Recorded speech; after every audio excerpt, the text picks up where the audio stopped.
Kroger Tender Ray Beef, no other beef so fresh can be so tender, presents Hearts in Harmony, transcribed.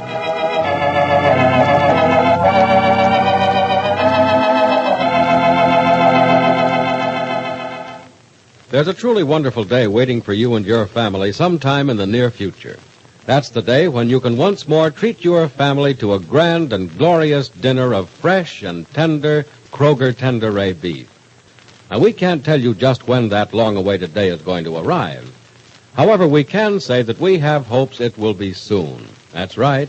Soon you may be able to get all you want of fresh-tasting, tender, and juicy Kroger Tender Ray beef. And when that does happen, you'll know that once more Kroger is able to get top grades of grain-fattened cattle. For only the very top grades of fine grain-fattened cattle are used for Kroger Tender Ray beef. Then it's made naturally tender in just 3 days by the famous Kroger Tender Ray method. It's always fresh, because through Kroger's own Tender Ray method, there's no need for wasteful aging or loss of savory juices. And there you have the reasons why no other beef so fresh can be so tender. Yes, and here's something else you'll want to keep in mind. Until that time, you can again buy Kroger Tender Ray beef at your neighborhood Kroger store. Just remember that whenever beef is available, Kroger will bring you the best, the very best.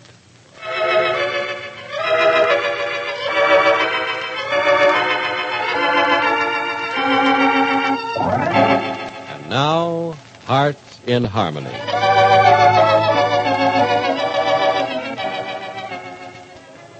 Suzanne's baby has been born, and Suzanne is slowly recovering from the strange illness of several days ago, which caused her to lapse into unconsciousness. But there's trouble ahead of Penny just the same. For last night, Freddie Lang prepared to enter and rob a store with his friend Bill Carver. It's morning now, and Penny is with her mother at the hospital. Oh, Penny, darling, it won't do you any good to tap on the window. She's not much to look at, is she? Oh, I think Pat's baby's darling. Oh, Mother, I do too, but she's so tiny and so little. Such a miniature of a human being. It's kind of hard to believe she's real. Yes, it is hard to believe. Oh, the nurse is putting her down again. We won't be able to see her. Oh, yes, we will, all our lives. And all our lives, I guess we'll remember it just as we saw it. Tiny and red-faced, yawning, ready to cry. You think every mother doesn't remember her child as she first saw it? She does, Penny. Maybe her son is 6 feet tall as she looks at him now.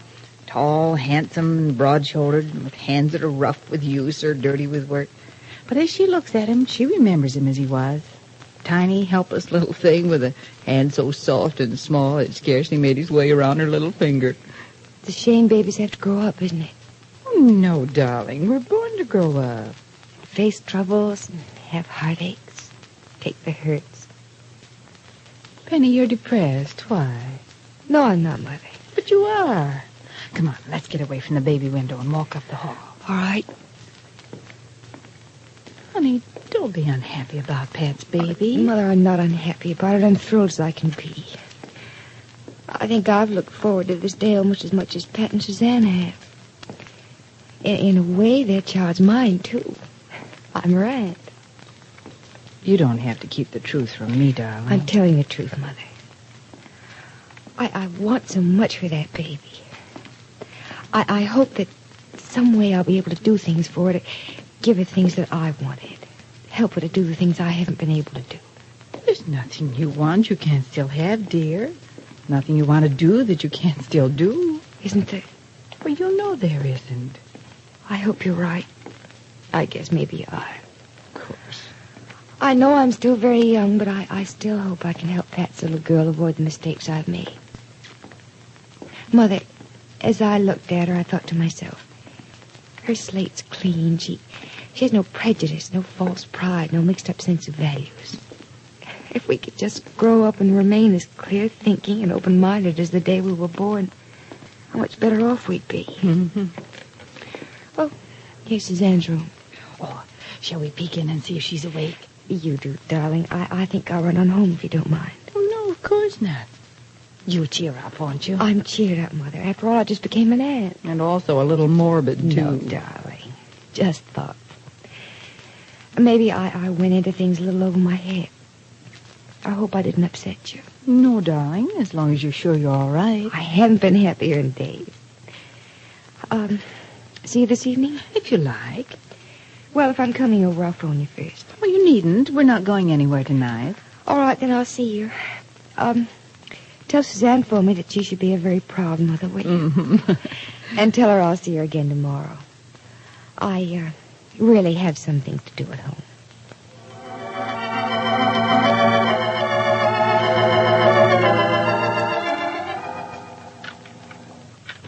Oh, this lock. I had to have Pat look at her to get somebody else to fix it. There, that did it. Oh, Freddie. Yeah, it's me, Gibbsy. How are you this morning? Yeah, I'm okay, Gibbsy. How about you? Fine. I just saw Pat and Suzanne's new baby. Oh, is that so? Mm-hmm. Hey, you mean you saw Mrs. G's kid?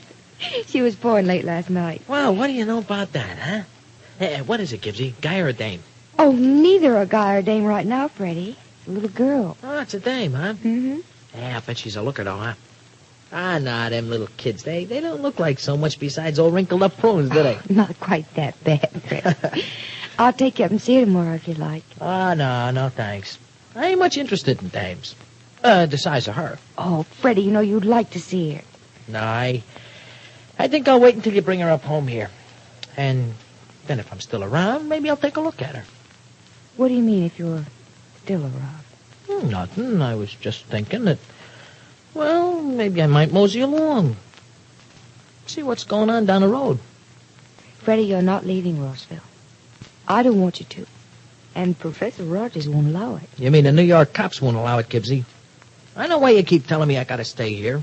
That's 'cause you don't trust me to stay out of trouble if I don't. I want you to stay here because I think you have a chance here to do something for yourself, Freddie. What, because a small-town jerk Freddie, like stop talking like that. I'm sorry, Gibbsy. Skip it, huh? Yeah, I'll skip it once more. But one of these days I won't, Freddie. I wouldn't blame you if you didn't either. Oh, gosh, Let's Gibbsy, forget about it, shall we? Okay. Sure. One thing I would like to mention for a minute, though. What's that? Well, it's really none of my business, but when I got back from the hospital last night, it was very late, and I noticed you still weren't home. Would you mind if I asked you why you were out so late? Yeah. Yeah, I'd mind, Gibbsy. I'd mind plenty, too. But I guess that ain't gonna keep you from asking, huh? You don't have to tell me, Freddie. I was just worried when I saw you weren't home last night. It was very late. That's why I let you sleep this morning. Well, I didn't mean to worry you none, Gibbsy. I'm sorry, but, well, I wasn't out doing nothing you gotta worry about. I'm sure you weren't. That's right. I was just out moseying around. Mm-hmm. With a friend of yours? Huh? No, I don't know no dames in this burg. I don't mean a girl, Freddie. I mean a man. A rather tall, heavily built man. No, I wasn't out with nobody. Then, I guess we didn't see you after all. Who's this we? Johnny Keith and I. What were you doing out with He that? was bringing me back from the hospital. We thought we saw you walking down River Street with some man River who was... Street? I ain't never heard of that place. Hey, look, Gibbsy, did you hear that stuff I was playing on the piano when you came in? Don't change the subject, Freddie. Oh, Gibbsy, look, you gotta hear this. I was fooling around with the keyboard this morning. I was playing something in a new kind of way. You wanna hear me do it, or don't you? Later, Freddie. Oh, no, Gibbsy. Later on, I might forget it. Hey, just sit down, will you? Hey, you listen to this. I think I got something. All right. That's better. Hey, you listen to this.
lovely, Freddie.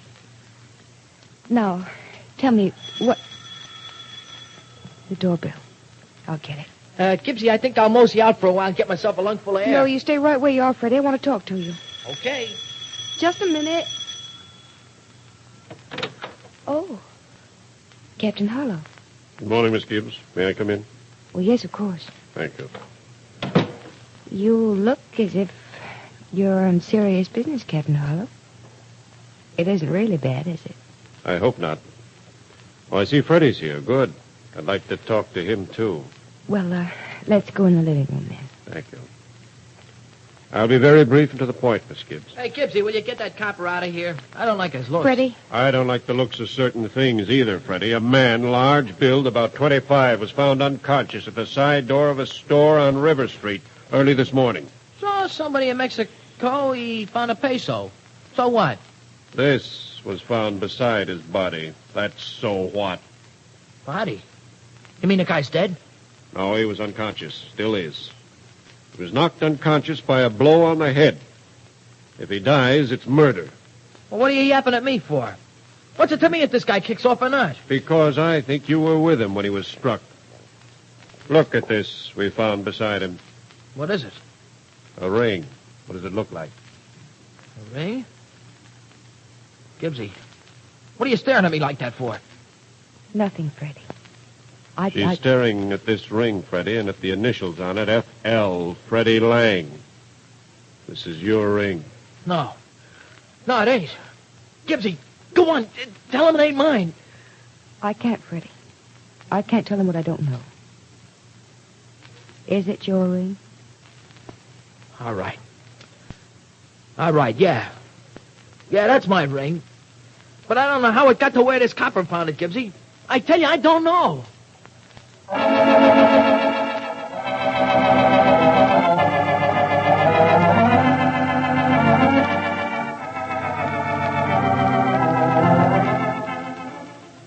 Freddie is lying, we know. But how can he tell the truth without endangering Penny? It's obvious now that Freddie knocked Bill Carver unconscious rather than join him in the robbery. But what if Bill Carver dies? Be sure to listen to the next dramatic episode of Hearts in Harmony.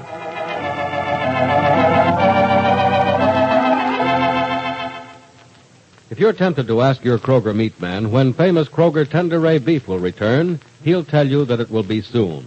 That's right. We hope that in the near future, those famous, fresh, and tender Kroger Tenderay beefsteaks and roasts will be plentiful once more. Meantime, just remember that Kroger will always bring you the very best beef that is available on the market today.